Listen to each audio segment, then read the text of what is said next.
Let's take a break from thermoform paddles for a second. As great as they are, they're not the only paddles that exist in the world, and it seems like a lot of pros are still playing with standard molds.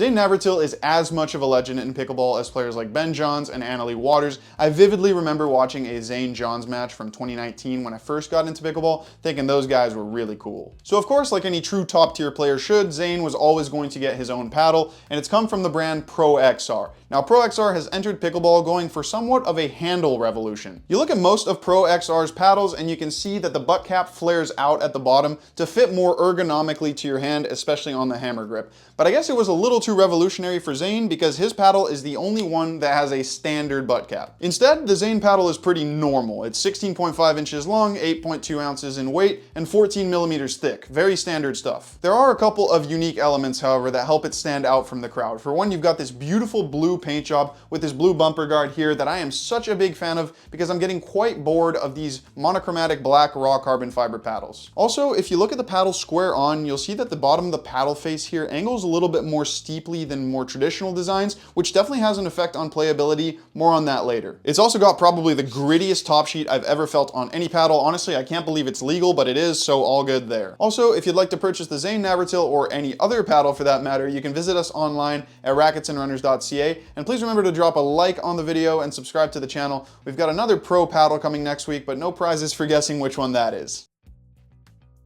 So I've been playing pretty much exclusively with thermoform paddles for the last month and a half, but I have to say it was very refreshing coming back to a more traditional design. The Zane reminded me that these paddles still very much exist and are still very playable in their own right. Don't get me wrong, I love the firm and connected feel on a thermoform paddle, but there is something to be said about this more traditional design. At 14 millimeters, the paddle is thin, so it still has a fairly responsive and instantaneous feel, but you do feel the paddle flex and pocket the ball significantly more than on any thermoform paddles, even the thick ones. It might not be as rock solid on impact, but that longer dwell time gives you that classic feeling of connectedness to the ball where you feel like you can almost grab onto it while it's in the paddle bed and place it wherever you want on the court, especially for flatter shots. When you're comparing it to other more traditionally molded paddles, the feel really is top tier. The sweet spot is well defined with a slightly more crisp feel, I guess you could say, and there's great feedback as the ball enters and exits the paddle bed. That being said, the sweet spot is a little bit on the smaller side, definitely smaller than something like a Yola CFS, although those are kind of in a tier of their own in terms of sweet spot size, but still smaller than average, I would say. I don't really mind a small sweet spot because if you want to play at a high level, you pretty much need to be making contact in the sweet spot, and the sweet spot is very precise here, but if you do want to expand it a little bit, the Zane Navratil paddle is perfect for customization.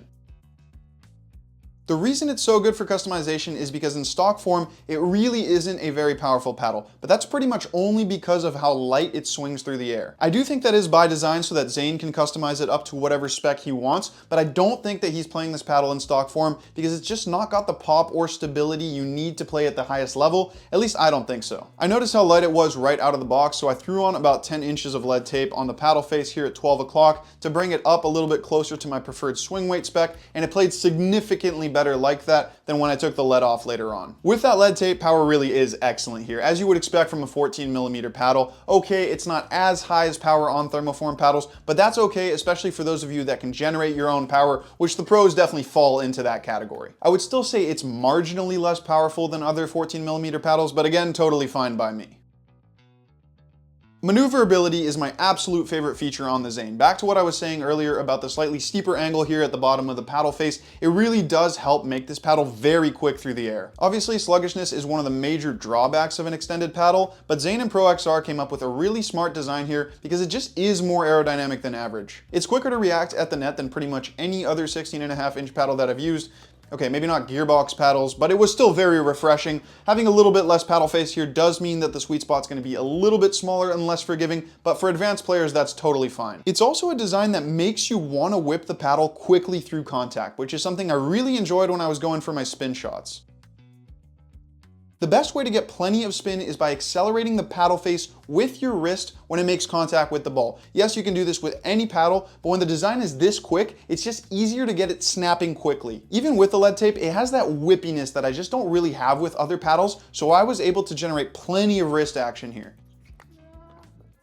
Now in terms of spin potential from the paddle itself, it's obviously very good. This gritty of a top sheet will always mean that you can just dig into the ball a little bit more, but it's still not quite as spin friendly as thermoform paddles. That's just a reality and obviously one of the major selling points of thermoform paddles, but you kind of have to put them in their own category when you're talking about spin. The Zane is one of the most spin friendly traditional paddles that I've used, and it did perform just a little bit better in terms of spin when I did add that lead.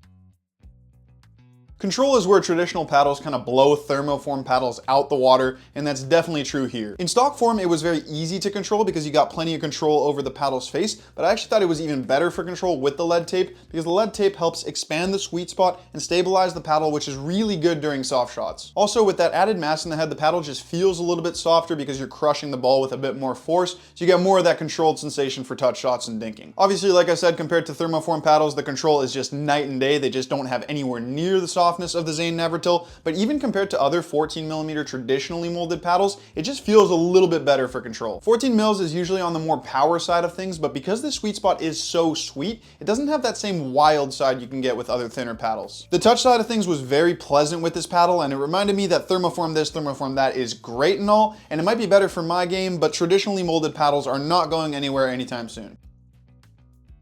The first thing I'll say is that if you want a paddle that is perfect for customization, this is the one. Because of that whippy design and low swing weight, it'll just perform so well with a bit of mass in the head. I also think that it's one of the perfect hybrid paddles that exist. Now that might not make sense to any of you, but let me explain. On one end of the spectrum, you've got thermoform paddles, which are made for power and spin, with very little regard for control. On the other end of the spectrum, you got thick, plush, dampened paddles, like the Vanguard 2.0s, which are very good for the control side of things, but aren't very competitive in terms of power and spin. The Zane Navratil very much colors between those two lines, maybe a touch more on the power and spin side of things because it is 14mm, but still very good for control, especially with lead tape. It makes sense for a player of Zane's caliber to use a paddle like this that reacts so well to a variety of different shots because pros need to be able to adapt to any situation that might arise on court. It was kind of the same thing for me. I really did enjoy the variety that came with playing with this paddle. It kind of did bring me back down to earth after dedicating so much time to thermoform paddles. I'll probably still end up switching to a 16mm thermoform paddle once I'm done playtesting them all, but there is something to be said about good old-fashioned traditional paddles. That's it from us this week though. Stay tuned for next week's video, which is going to be a big one as you can imagine.